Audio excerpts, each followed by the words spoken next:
राज्यात सहकार क्षेत्रातील साखर कारखानदारीत अव्वल स्थानी असलेल्या लातूरच्या विकासरत्न विलासराव देशमुख मांजरा सहकारी साखर कारखान्यास the Deccan sugar technologist association India Pune यांच्या वतीने देण्यात येणारा बेस्ट शुगर फॅक्टरी 2026 विशेष पुरस्कार जाहीर झाला असून कारखान्याने गेल्या 3 वर्षात 100% ऊसाची तोड केवळ हार्वेस्टरद्वारे होत असून याचे जनक व कारखान्याचे चेअरमन राज्याचे माजी मंत्री सहकार महर्षी दिलीपराव देशमुख यांच्याकडे जाते।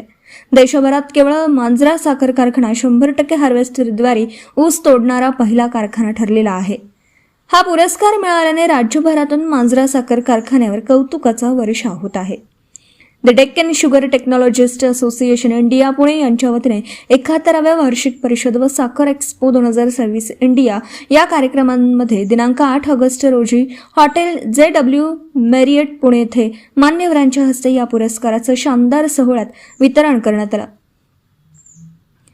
करण्यात येत आहे। तर साखर उद्योगाकडे मजुरांची कमतरता व ऊसाचं क्षेत्र अधिक झाल्याने मे महिन्यापर्यंत चालू ठेवावे लागत असे। कधी ऊस तोड कामगार मध्येच निघून जायचे, त्यामुळे कारखान्यास ऊसाचं गाळप उशिरा होऊ लागलं। त्यानंतर माजी मंत्री सहकार महर्षी दिलीपराव देशमुख साहेब यांनी जिल्हा बँकेच्या मदतीने ऊस तोडणीसाठी कारखाना कार्यक्षेत्रातील सभासद व होतकरू तरुणांना ऊस तोडणीसाठी हार्वेस्टर देण्यात आले। त्यात तोडणी यशस्वी झाली। ऊस उत्पादक शेतकऱ्यांची ऊस तोड लवकर होऊ लागली।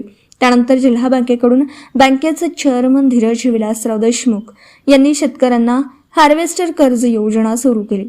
त्यात ग्रामीण भागातील अनेक शेतकऱ्यांनी स्वतः बँकेकडून कर्ज काढून हार्वेस्टर खरेदी केले। त्यातून बहुतांश हार्वेस्टर साखर कारखान्याला भाड्याने लावले।